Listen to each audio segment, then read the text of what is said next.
Student next question की तरफ move करते हैं। नेक्स्ट क्वेश्चन में हमारे पास reduce each of the following matrices into canonical form in each case also find and non singular matrix P and Q.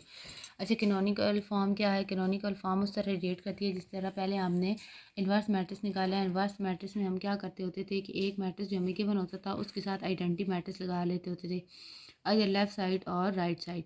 तो हम क्या करते होते थे, लेफ़्ट या राइट किसी भी साइड पे मैट्रिक्स के साथ आइडेंटिटी मैट्रिक्स लगाते होते थे और फिर जो ए मैट्रिक्स होता था उस या कोई भी मैट्रिक्स होता था गिवन, उसको हम आइडेंटिटी बनाते होते थे और उसी के साथ जो आइडेंटिटी मैट्रिक्स होता था, जो ऑपरेशन ए पे लगाते होते थे वही ऑपरेशन इस पे लगाते होते थे। ये जो आइडेंटिटी में कन्वर्ट हो जाता था और आइडेंटिटी किसी और मैट्रिक्स में कन्वर्ट हो जाता था, तो वो इसका इन्वर्स बन जाता था। कैनोनिकल फॉर्म सेम इसी तरह का है। ठीक है, हमने क्या करना है, हमें जो भी मैट्रिक्स गिवन है ए, जो भी मैट्रिक्स गिवन है उसे ए का नाम दे देना है और बाकी जो दो मैट्रिक्स हैं आइडेंटिटी मैट्रिक्स उसी आर्डर के 2x2 का है ना, 2x2 के दोनों आर्डर के जो हैं मैट्रिसेस वो इसके साथ मल्टीप्लाई करवा देने हैं। मल्टीप्लाई करवाने के बाद हमने क्या करना है, जो ए मैट्रिक्स है उसको हमने बनाना है आइडेंटिटी मैट्रिक्स की फॉर्म में। ठीक है, यानी पहली रो का पहला एलिमेंट 1 उसके नीचे 0, दूसरी रो का दूसरा एलिमेंट 1 उसके नीचे 0। बेसिकली हमने इसको एचएलएन या रिड्यूस एचएलएन फॉर्म में कन्वर्ट करना है। तो देखिए, हम जब ऑपरेशन लगाएंगे रिड्यूस एचएलएन फॉर्म में इसको कन्वर्ट करने के लिए, तो उसी तरह जिस तरह लास्ट क्वेश्चन में हमने किए थे, ए के ऊपर अगर ऑपरेशन लगाएं तो आइडेंटिटी के ऊपर भी वही लगाना पड़ेगा। तो उसी तरह अगर हम इसको चेंज करेंगे तो उसके साथ ये दोनों मैट्रिसेस चेंज होंगे।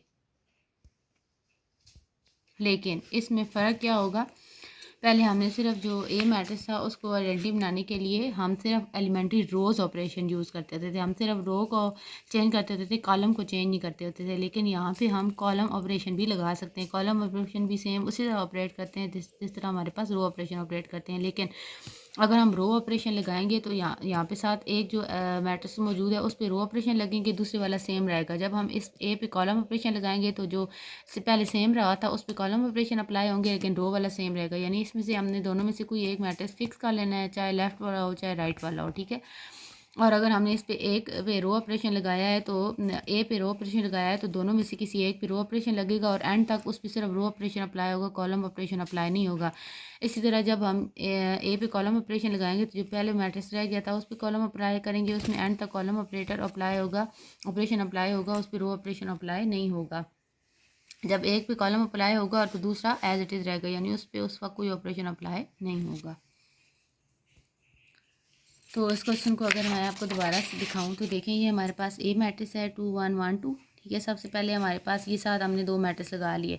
अब पहली रो का पहला एलिमेंट 1 होना चाहिए, उसके नीचे 0। देखें, ये हमारे पास इधर ये सेकंड रो में 1 मौजूद है और सेकंड कॉलम में भी 1 मौजूद है। सबसे पहले मैंने क्या किया है, कॉलम ऑपरेशन हमने कम से कम एक कॉलम ऑपरेशन ज़रूर लगाना है और एक रो ऑपरेशन, यानी हम सारा क्वेश्चन एलिमेंट्री रो ऑपरेशन से अगर सॉल्व कर रहे हैं तो कम से कम एक कॉलम ऑपरेशन ज़रूर लगाना है। इस तरह अगर हम सारे क्वेश्चन सारे स्टेप अगर कॉलम ऑपरेशन से सॉल्व करना चाह रहे हैं तो कम से कम एटलीस्ट 1 रो ऑपरेशन हमने ज़रूर लगाना है। ठीक है, तो हम क्या करते हैं, सबसे पहले कॉलम ऑपरेशन ही लगा लेते हैं। कॉलम ऑपरेशन क्या है, ये वाला 1 जो है इसको इधर लाने के लिए कॉलम 2 को कॉलम 1 बना देंगे।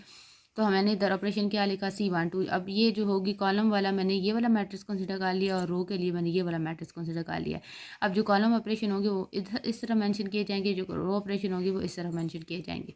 तो मैंने लिखा है C12, यानी कॉलम 1 को कॉलम 2 के साथ मैंने रिप्लेस कर लिया। तो देखें, ये वाला कॉलम 1 इधर आ गया और ये वाला कॉलम 2 इधर कॉलम 1 बन गया और कॉलम 1 कॉलम 2 बन गया। उसी के अकॉर्डिंग ये जो मैट्रिक्स था ये भी चेंज हो गया कि कॉलम 2 कॉलम 1 की जगह आ गया, कॉलम 1 कॉलम 2 की जगह आ गया। अब मैंने क्या करना है, पहली रो का पहले एलिमेंट 1 है उसके नीचे 0 होना चाहिए। तो मैंने रो ऑपरेशन लगाया। देखिए, रो ऑपरेशन को मैंने इस जगह लिखा, इस 1 को 2 के साथ मल्टीप्लाई करवा के सेकंड रो में से सब ट्रैक कर लिया है, तो ये इस जगह 0 आ गया। अब देखें, ये मैट्रिक्स सेम रहा क्योंकि ये कॉलम वाला था, लेकिन ये जो रो वाला था, तो ये ऑपरेशन जो यहाँ पे मैंने रो वाला लगाया है वो सेम एज इट इज़ यहाँ पे रो का ऑपरेशन लगाया है।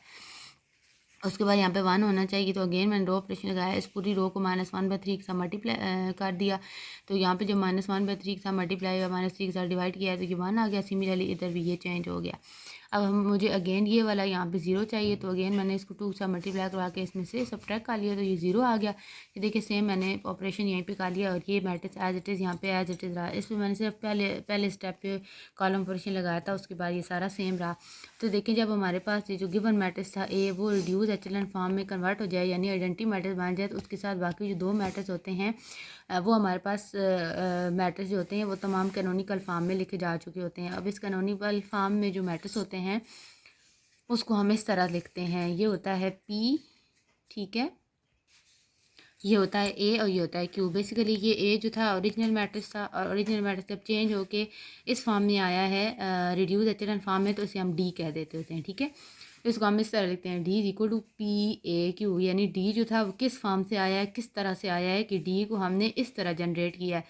ए के साथ ए मैट्रिक्स रखा है एक साइड पे, एक दूसरा मैट्रिक्स रखा है इस साइड पे, फिर ए को हमने आइडेंटिटी मैट्रिक्स बनाया है, और उस आइडेंटिटी मैट्रिक्स बनाने के लिए उसके साथ जो ये वाला मैट्रिक्स है चेंज हुआ है बाय रो ऑपरेशन, ये ऑपरेटर्स चेंज हुआ है, ये मैट्रिक्स चेंज हुआ है बाय कॉलम ऑपरेशन, तो इसका नाम आ गया क्यू, इसका नाम आ गया पी, और इसका नाम आ गया डी। तो ये वाली बेसिकली ये फॉर्म होती है हमारे पास कैनोनिकल फॉर्म।